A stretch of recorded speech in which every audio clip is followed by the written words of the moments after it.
রাজাকারের বাচ্চারা তাদের বাপ চাচারা পরাজিত হয়েছে, এদেরকে কুত্তার মতো মারছে মুক্তিযোদ্ধারা। এরা এই গ্লানিটা বলতে না পারে মুক্তিযুদ্ধের বিরুদ্ধে। শেখ মুজিবুর রহমান, আরে তোদের 14 পুরুষের ক্ষমতা আছে নাকি? শেখ মুজিবুর দেশে আইসা আসলো 10ই জানুয়ারি, আর 17ই মার্চে সমস্ত আর্মি ভারতের বিদায় করে। তোদের 14 পুরুষের ক্ষমতা আছে।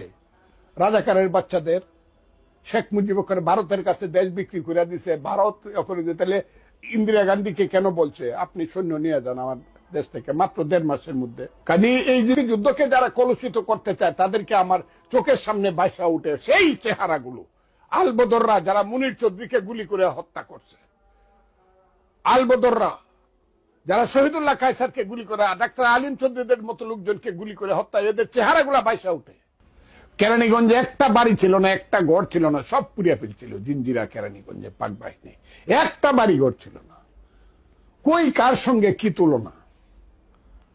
সেই মুক্তিযুদ্ধ নদী সাতটায় রাইফেলটা নিয়ে পার হইছে, শত শত মুক্তিযুদ্ধ পাক বাহিনী গুলি করতেছে, বাংকারে ট্রোলিং করে যাইতেছে।